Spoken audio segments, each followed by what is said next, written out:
Back to one of my favorite sites, the Preacher Pals here on the front row. 2 Samuel chapter 14.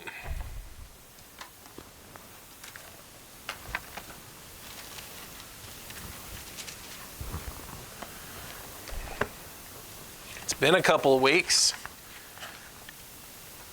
but it's been 3 years that passed in our time, so this was nothing for us. Absalom, in chapter 13, bided his time, waited, and found a way to get his revenge against Amnon for what Amnon had done, and Absalom has him killed. And then Absalom has gone on the run, and chapter 13 kind of ends with a mess, and there's a great potential for friction between David and his son.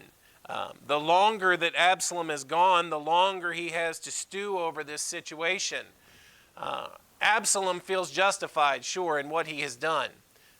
Amnon, because of what he had done to his sister. Absalom feels that, you know what, Father David didn't do anything. He took matters into his own hands and made sure that Amnon was killed. That's tough, right? That's a tough situation. And he's gone on the run now. He's been away from Jerusalem. He's been away from King David for 3 years, according to the end of chapter 13. And he's stewing, and bitterness is starting to increase. The longer that David allows this situation to go on as it is and doesn't reconcile with him and doesn't bring him back, that allows him to just kind of be treated like a runaway.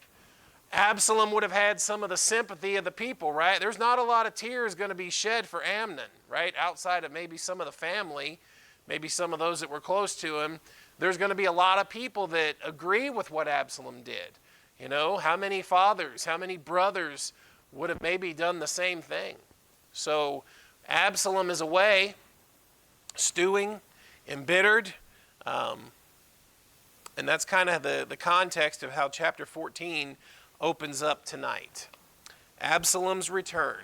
Okay, that's what we'll talk about in chapter 14. Number 1, Joab's crafty plan. Joab's crafty plan. Let's begin with verse 1. Now Joab, the son of Zeruiah, perceived that the king's heart was toward Absalom. Joab can tell that it troubles David. This estranged relationship between David and Absalom, it bothers David. It troubles him. But what would he do about it? What could he do about it, right? He can't just bring Absalom back, can he? I mean, Absalom did commit a crime. Whether or not you agree with him, maybe you would have done the same thing, but he did commit murder. He did commit a crime. David is kind of torn here, right? The fatherly, the loving, the desire maybe for reconciliation, can it override the justice portion? There's obviously a conflict in David's heart, and it bothers him. And Joab perceives that. So Joab has a plan. Verse 2, it says, Joab sent to Tekoa and fetched thence a wise woman, and said unto her, I pray thee, feign thyself to be a mourner, and put on now mourning apparel, and anoint not thyself with oil, but be as a woman that had a long time mourned for the dead, and come to the king and speak on this manner unto him. So Joab put the words in her mouth. Joab can see. Now Joab is patriotic. Joab is loyal to king and country. But Joab can see. Joab's not a great man. Joab's not necessarily the most spiritual of men. But Joab can see that this is a problem. He can see that his king is torn. He can also see what's potentially coming down the road for Israel the more that this situation lingers. So he's got a plan. And what he does is he goes and grabs an old wise woman, and he wants her to come before King David and pretend to be a mourner, pretend to be mourning. Of course, verse number 2 says, mourn for the dead. And he's going to tell her what to say. Verse number 4, when the woman of Tekoa spake to the king, she fell on her face to the ground and did obeisance and said, help, O king. The king said unto her, What aileth thee? And she answered, I am indeed a widow woman. My husband is dead. And my handmaid had 2 sons, and they strove together in the field, and there was none to part them, but the one smote the other and slew him. She tells the king the story of 2 young men that fought together, and there was no one that could part them. There's no witnesses. There's no one close, right? This story's starting to put together already in our minds, but she's saying, what am I supposed to do? One of them slew the other one, killed him. Now verse 7, Behold, the whole family is risen against thy handmaid. They said, Deliver him that smote his brother, that we may kill him for the life of his brother whom he slew, and we will destroy the heir also. And so they shall quench my coal which is left, and shall not leave to my husband neither name nor remainder upon the earth. The family has risen up against her. Now maybe it sounds like maybe she's sheltered her son, but others want vengeance, right? The story of her 2 sons, one of them rose up against the other, and while they were fighting, one slew, he killed the other. And the family wants revenge, right? That's the whole concept there of the avenger of blood, where if someone had been murdered in the Old Testament, it was right and lawful for an avenger to stand up and to claim justice, to make sure that justice was done. Now, there were times that Israel had appointed cities of refuge that someone could flee to and until their case could be heard. It wasn't necessarily an automatic get-out-of-jail-free card, but it was someplace they could go for safety temporarily from the avenger of blood. And she comes before the king, and I've sheltered him, but now they're begging for revenge.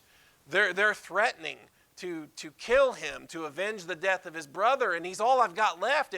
If they kill him, she says that they'll quench my coal which is left, and shall not leave to my husband neither name nor remainder upon the earth. If they kill him, that's it for our family. We have no more heirs, we have no more children. The king said unto the woman in verse 8, Go to thine house, and I will give charge concerning thee.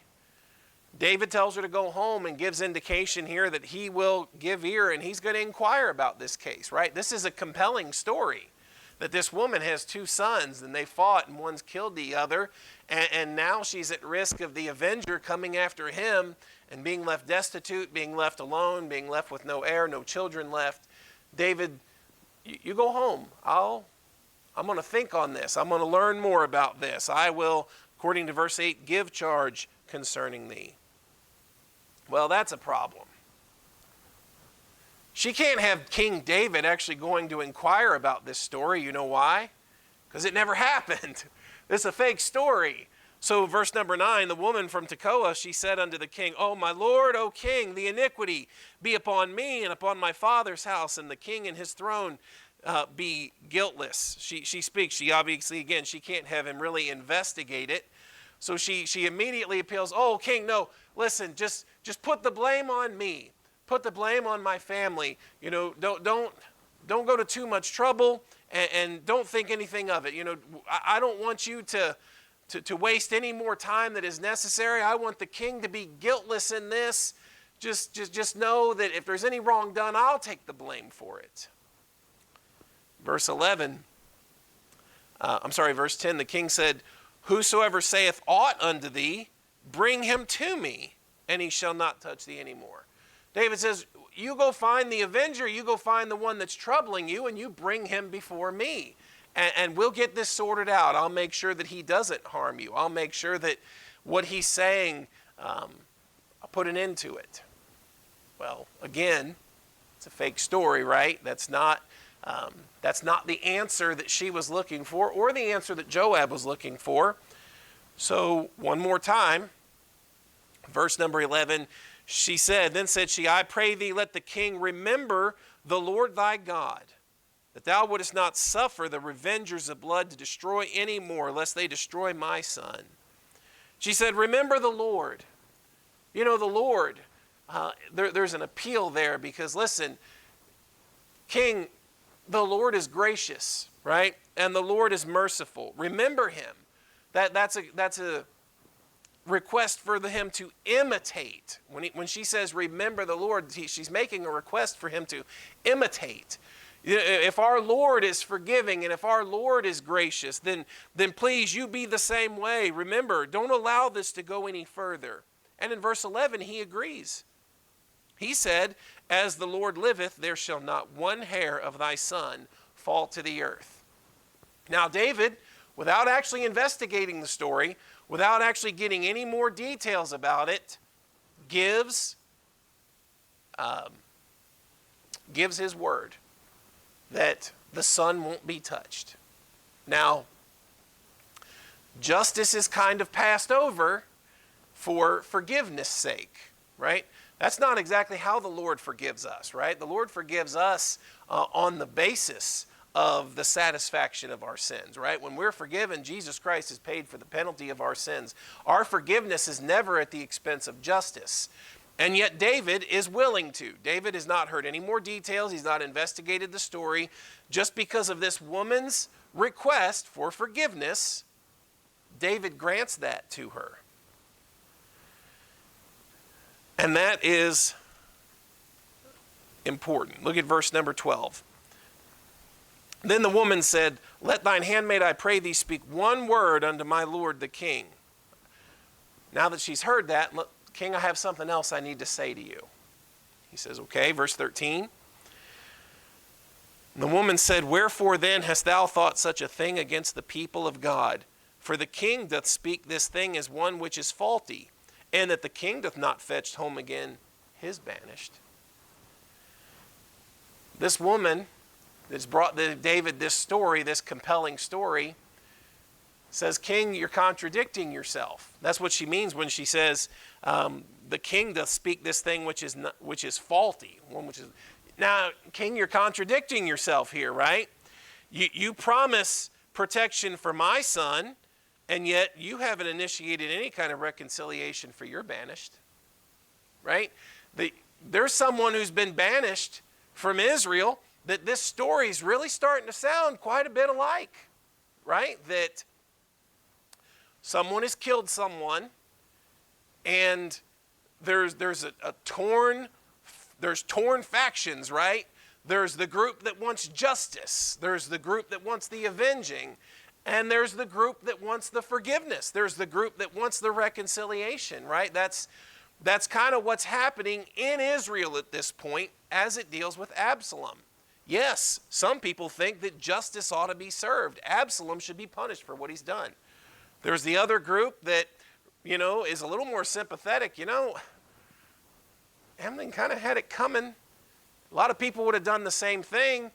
And they can see that David is even torn, and maybe you should forgive and put this behind us and reconcile.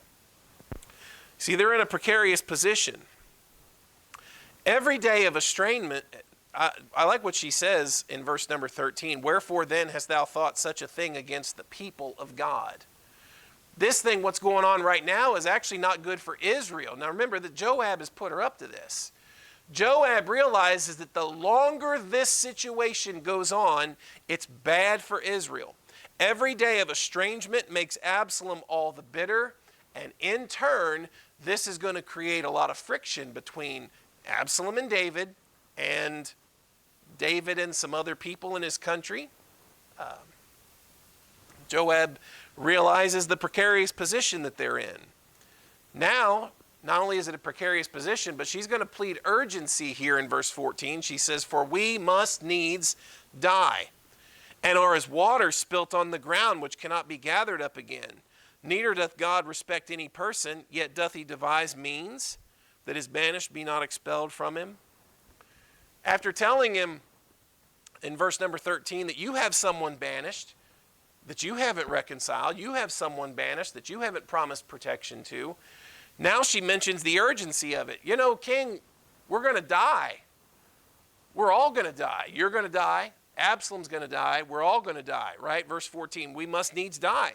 And as there water spilt on the ground, it's like water that spills. When she presses him for urgency, she's mentioning we're going to die. One day this opportunity is going to be over. Like water that spills out on the ground. Now, if you girls and guys take your bottles of water and go outside later and pour it on the ground, guess what you can't do? Can't put it back in the bottle. Once it's gone, it's gone. And this woman tells him that's kind of how life is. Once it's gone, you can forget it. There's no more opportunity to reconcile. So she's kind of pressing him with the urgency of this, right? It's not just a story to make him think. She wants a response. You were willing to respond to my fake story. Well, she doesn't mention yet that it's fake. But you were willing to respond to my story, and yet you've got someone who's been banished. You need to find a way to reconcile. Notice what she says at the end of verse number 14. God finds a way to reconcile his people, doesn't he? Yet doth not he devise means that his banished be not expelled from him? God finds a way to reconcile his people back to him. You know, that starts to cut, right? That kind of starts to cut at David. Find a way to do it. Find a way to reconcile. Verse 15, now therefore, that I am come to speak of this thing unto my lord the king, it is because the people have made me afraid. And thy handmaid said, I'll now speak unto the king. It may be that the king will perform the request of his handmaid. I was afraid. I didn't have anywhere to go. You were my last hope. And I was hoping and thinking maybe that you'd respond. Verse 16, for the king will hear, to deliver his handmaid out of the hand of the man that would destroy me and my son together out of the inheritance of God. She trusts that the king will perform, both in her case and in Absalom's. Now, verse 17, the handmaid said, the word of my lord the king shall now be comfortable. For as an angel of God, so is my lord. The king is, so is my lord the king to discern good and bad. Therefore the Lord thy God will be with thee. This is a good word, king. You're wise.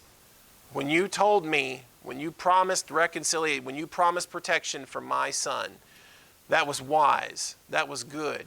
You need to do that. That's the right way to go, right? That's like the word of the angel of the Lord. My Lord the king's able to discern good and bad. The Lord thy God will be with thee. You know, what you said was right. At least that's her answer. What you said was right. When you promised protection, when you offered the opportunity for me to have reconciliation and not lose my son to the avenger, that was right. And now it starts to make sense to David, right? This story is obviously about Absalom. It's obviously about, he realizes he's the one that's actually got a son that's estranged. He's actually got a son that's under the potential hand of an avenger and someone that would come seeking for justice. There's an appeal here for reconciliation, and he starts to realize what the woman's talking about. And he says in verse number 18, I have a question for you. Then the king answered and said unto the woman, hide not from me, I pray thee, the thing that I shall ask of thee. I have something to ask you. The woman said, let my lord the king speak now. The king said, is not the hand of Joab with thee in all this? He knew. Joab put you up to this, didn't he? He can tell. Now that the story's done, and the buttering up was a nice touch there at the end, Joab sent you, didn't he? Joab's hand was in this. And the woman answered and said, as thy soul liveth, my lord the king, none can turn to the right hand or to the left from aught that my lord the king hath spoken. For thy servant Joab he bade me, and he put all these words in the mouth of thine handmaid. To fetch about this form of speech hath thy servant Joab done this thing. And my lord is wise, according to the wisdom of an angel of God, to know all things that are in the earth. Yes, he did. And it becomes evident that, again, Joab knew the right strings to pull with David. He could sense the conflict in David's heart. He could sense back from verse number 1 that there was a desire, right? David as the king had a responsibility for truth, righteousness, and justice, and yet in his heart, you know, his heart still yearned toward Absalom. His heart still leaned toward him. And Joab sees that, and while at the same time realizing like this is bad for Israel, the longer this goes, it's bad for Israel, Joab sets things in motion to get to David, right? To get to him, to try to prove his point. And this woman has done so. This woman has gotten to David. With her story and with the things that she said, David grasps. He grasps what it was all about. Number 2, Absalom's return. So in verse number 21, the king said unto Joab, Behold, now I have done this thing. What do you mean, I have done this thing? Well, if I said that this woman and her son could find protection, if those words, if I'm going to think that, if I'm going to make those kind of judgments, behold, now I have done this thing. Go therefore, bring the young man Absalom again. That's the ruling I gave. That's the ruling I'm going to stick with. Bring him back. Bring Absalom back. And Joab is happy with the news. Verse 12, Joab fell to the ground on his face and bowed himself and thanked the king. And Joab said, Today thy servant knoweth that I have found grace in thy sight, my lord, O king, and that the king hath fulfilled the request of his servant. Now, Joab is loyal to king and country. Joab's also loyal to self. Right? Joab's kind of loyal to himself as well.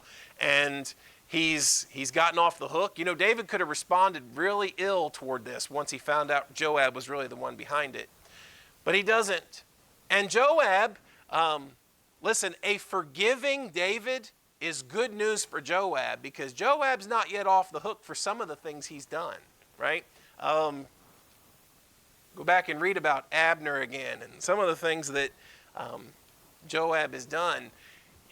If David's willing to forgive and forget, that's good news for Joab. Well, we'll get to that lesson eventually. Verse 23, So Joab arose, went to Geshur, and brought Absalom to Jerusalem. And the king said, Let him turn to his own house, and let him not see my face. So Absalom returned to his own house, and saw not the king's face. Whew. Now that's weird, right? David is going to allow him to come back to Jerusalem, but not come back to the king's palace or to the king's presence.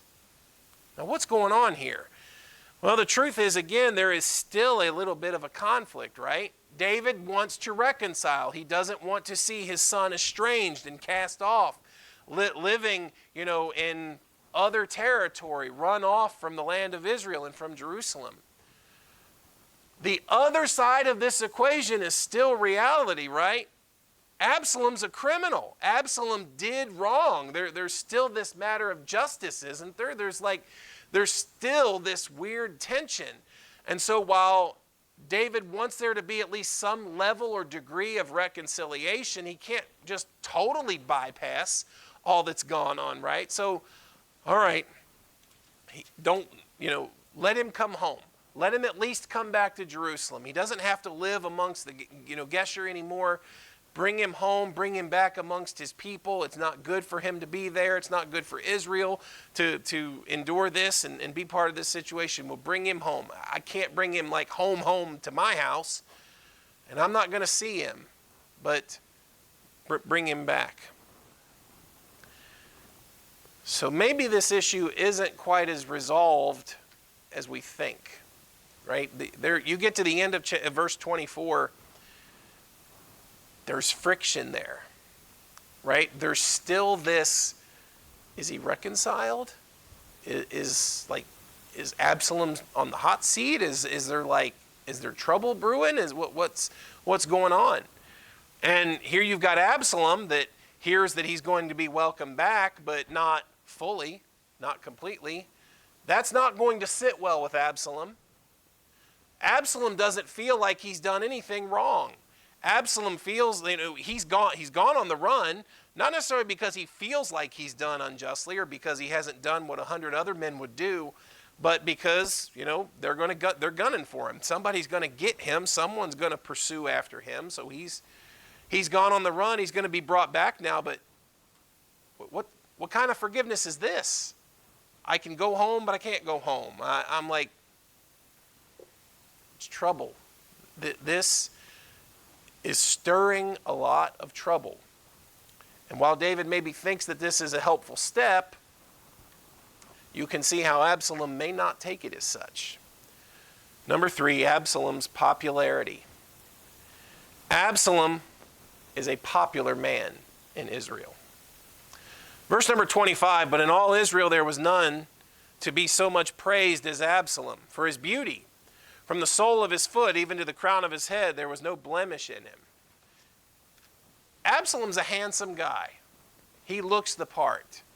Now, what do you know about the children of Israel? They like that. What was it that made them choose Saul as their first king? He looked the part. And Absalom absolutely looks the part. And he's handsome. And according to verse number 26, he's got a good head of hair. It says that when he polled his head, for it was at every year's end that he polled it because the hair was heavy on him. Therefore he polled it and it weighed. He weighed the hair of his head at 200 shekels after the king's weight. Big old head of hair and handsome. That hair is going to get him in trouble eventually. It's interesting that it notes that. Just kind of put that in your pocket for later, right? He has a family. According to verse number 27, unto Absalom there were born 3 sons. That does look like they die at young ages. We find out later in the scripture. But he has 3 sons, 1 daughter, whose name was Tamar.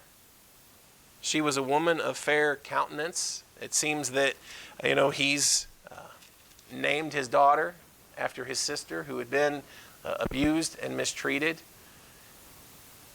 People like Absalom, right? People like Absalom.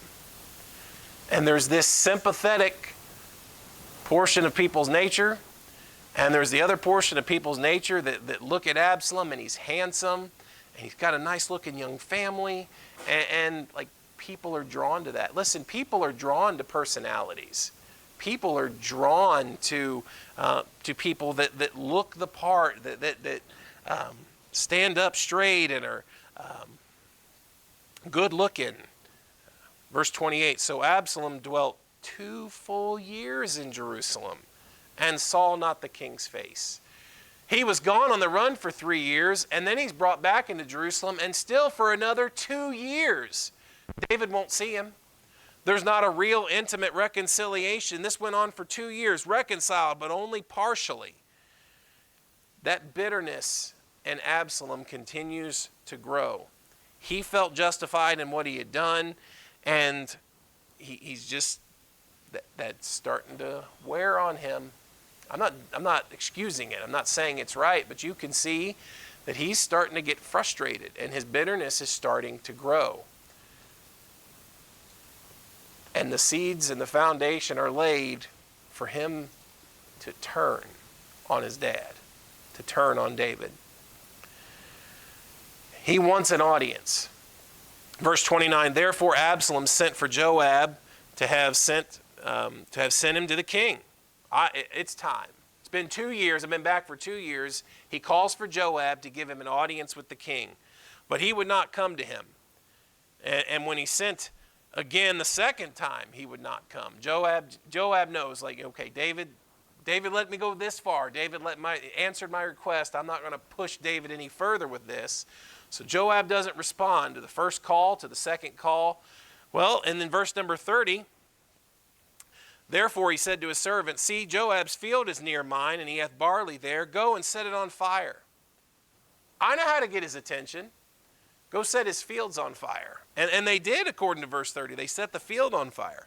Then Joab arose and came to Absalom unto his house. You got Joab's attention. He's come. He said unto him, wherefore have thy servant set my field on fire? And Absalom answered Joab, because I sent unto thee, saying, come hither, that I may send thee to the king, to say, wherefore am I come from Geshur? Why did you bring me home? Why did you bring me back from Geshur? I've been trying to get an answer. I've been stuck here for 2 years. It had been good for me to have been there still. I should have just stayed there. You called for me to come back. Y'all, it looked like reconciliation was going to be made. It looked like we were going to forgive and forget. It looks like we were going to put this behind us. I come back from Geshur. It's been 2 years. Why'd you bring me home? I should have just stayed. Now, therefore, let me see the king's face. And if there be any iniquity in me, let him kill me. Absalom's like, this is it. It's like do or die right now or never. I want to go into the king. If he's going to kill me, let him kill me. But I'm not leaving Israel. You brought me here. I guess I should have stayed, but I need an audience with the king. And Absalom is demanding that Joab take him into the presence of the king. Now, if you don't think he's serious, here's the kind of guy that'll set your field on fire if you don't comply, if you don't listen. Listen, Absalom's mad. He went on the run, and he was gone for 3 years, and he felt like nobody cared. And when he felt like, I just did what anybody else would have done, and I defended my sister's honor, yes, I killed him, and then they bring him back. We're going to forgive, we're going to forget, but we're only going to bring him back partially. He can come back to Jerusalem, but he can't come to the palace. He can't actually come to David. This is silly. This is nonsense. Why did you bring me back here? I'm going in to see Dad, and he can kill me if he wants to. If I've done wrong, let this be the end of it. So Joab came to the king and told him. And when he had called for Absalom, he came to the king and bowed himself on his face to the ground before the king, and the king kissed Absalom. And so finally, Absalom gets to come into the palace. He gets to have a meeting with David. And there is at least some semblance or look of reconciliation, right? He bows before him. David kisses him there in that verse. But when chapter 14 ends, you are not to mistake this. Absalom is completely embittered. Absalom has been estranged from his father for 5 years now. And he did what he thinks Dad should have done. He feels justified in what he did. He probably would do it again. And he has started to win the affection of the people of Israel. Israel likes Absalom, right? Good-looking man, nice young family. And as Absalom comes back to Jerusalem, and as he finally gets his audience with the king, he now has something that he can use in his favor. And Absalom's going to turn. And in the next chapter, and we'll kind of get into it next week as we start to get into chapter 15, Absalom's going to turn on David. And he's going to use his popularity. And he's going to use that reconciliation, if that's what we want to call it. He's going to use it against David. And he's going to turn against him. Listen, bitterness. Bitterness is a real thing. When you allow yourself to become completely embittered at people and at situations and scenarios, there's real friction then between people. Try not to harbor ill will and bitterness and those feelings. That stuff is very, very hard to get over. And what you see in Absalom, the longer it goes, the worse it gets.